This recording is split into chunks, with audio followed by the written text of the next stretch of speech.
After the Braves picked up win number 21 last night in Chatham, the Bravos are back home at Doran Park trying to pick up win number 22 as the Harwich Mariners come to town. Welcome into a pregame Tomahawk Talk. Calvin Christoforo, Reeves Jackson, and Daniel Coates.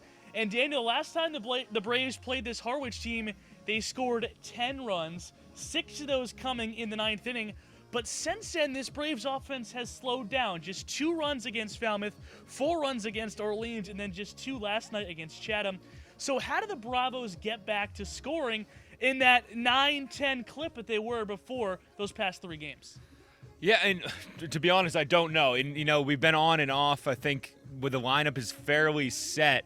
I think it comes back down to taking advantage of the errors that are given to us. The last time we played Chatham in the 5-2 victory they had over us, there were 5 errors on Chatham's side. Last night there were 2, and we were all over them. Braylon Wimmer's single RBI, and not an RBI, it was an E6 coming from, so he doesn't get the RBI, unfortunately, although he is the RBI leader.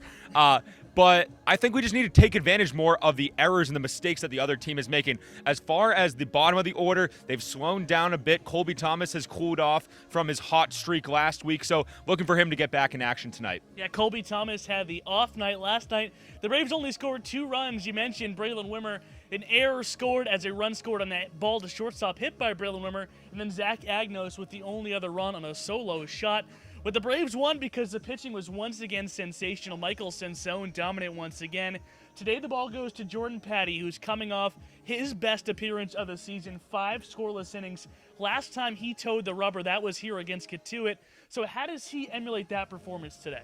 I think it starts by throwing first pitch strikes. I think the one time you saw Patty kind of struggle, that was an outing in which he was falling behind in the count, and then obviously Jordan Patty's a pitch-to-contact pitcher with his 88 to 91 mile-an-hour fastball. So obviously he lives with groundouts and flyouts. He does get a handful of strikeouts just because his stuff is so good. But for Jordan Patty, it's really getting ahead in the count, because when you're behind in the count, hitters are going to be more adept to finding pitches in the zone, and they'll make Jordan Patty pay for that. So if he's able to do what he did against Katuitt, establish the zone early with that fastball, get ahead in the count, and then he can use his changeup and his breaking ball to his advantage, then he'll be in for another good outing here today. Well, it should be very interesting because this is a very, very talented Harwich Mariners team.